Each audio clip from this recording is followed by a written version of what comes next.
சாப்பிட்றதுக்கு என்னம்மா செய்யட்டும், இட்லி வைக்கவா தோசை வைக்கவா அப்படின்னு கேள்வி கேட்டுட்டேன்.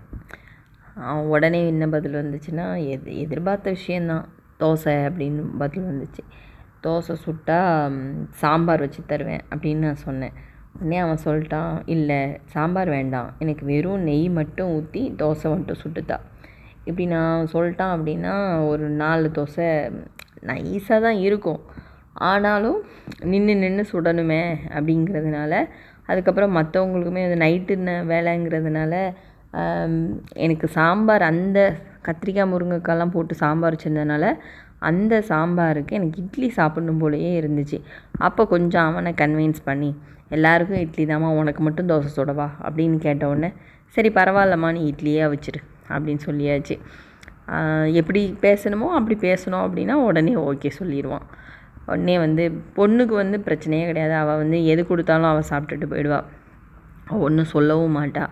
சில சமயங்களில் மட்டும்தான் கேட்பா, இல்லை எனக்கு இன்றைக்கி இது சாப்பிட்ணும் போல் இருக்குது அப்படின்ட்டு. ஆனால் 2 பேருக்குமே காமனான விஷயம் என்னென்னா, ஏதாவது சிக்கன் மட்டும் இன்றைக்கி வெளியில் வாங்கி கொடு அப்படின்னு சொல்லி கேட்டாங்க. இல்லைம்மா வேண்டாம், நான் வீட்டில் பாப்கார்ன் இருக்குல்ல அதை ஃப்ரை பண்ணி தந்துடுறேன்னு சொன்னேன். சரின்னு சொல்லிட்டாங்க. எப்படியோ அவங்களுக்கு சிக்கன் வேணும், அவ்வளோதான். அப்புறமா இட்லி அவிக்க ஆரம்பிச்சிட்டேன். இட்லி அவிச்சோம் அப்படின்னா இந்த இட்லி பாத்திரத்தில் 9 இட்லி வரும். அப்போ 2 வாட்டி வச்சு இறக்கிட்டோம் அப்படின்னா எல்லாருக்குமே கரெக்டாக இருக்கும். அது போக ஒரு 2 இட்லி கூட மிச்சம் வர தான் செய்யும். அதை மறுநாள் காலையில் கூட நான் சூடு பண்ணி சாப்பிட்டுப்பேன்.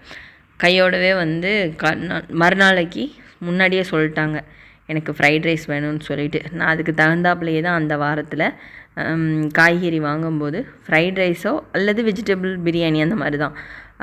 ஃப்ரைட் ரைஸுமே இந்த கடையில் போடுற ஃப்ரைட் ரைஸ்க்கான பொடிலாம் போட்டது கிடையாது. அதை நம்ம வீட்டிலையே எப்படி செய்யணுமோ அந்த மாதிரி செஞ்சிடறது தான்.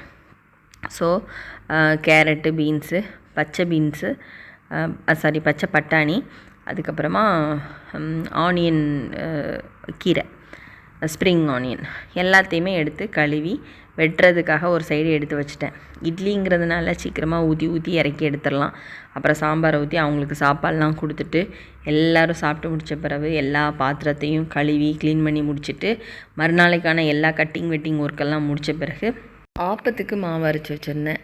அது இப்போ நான் வெளியிலே வச்சுருக்கேன். காலையில் எந்திரிச்சு வரும்போது பார்த்தா புளிச்சு கீழே ஃபுல்லாக வடிஞ்சு கிடக்கும். அதனால் ஞாபகமாக கீழே ஒரு பிளேட் எடுத்து வச்சுட்டு போயிட்டேன். இப்படியே செய்கிறதுக்கான அரிசியையும் பாஸ்மதி ரைஸ் அது பாக்கெட்டில் இருக்கும், காலையில் எழுந்துச்சி அவசரமாக எடுக்கணும். அதில் ஒரு 5 நிமிஷம் போகும். அதனால் அதையும் இப்போவே எடுத்து வச்சாச்சு.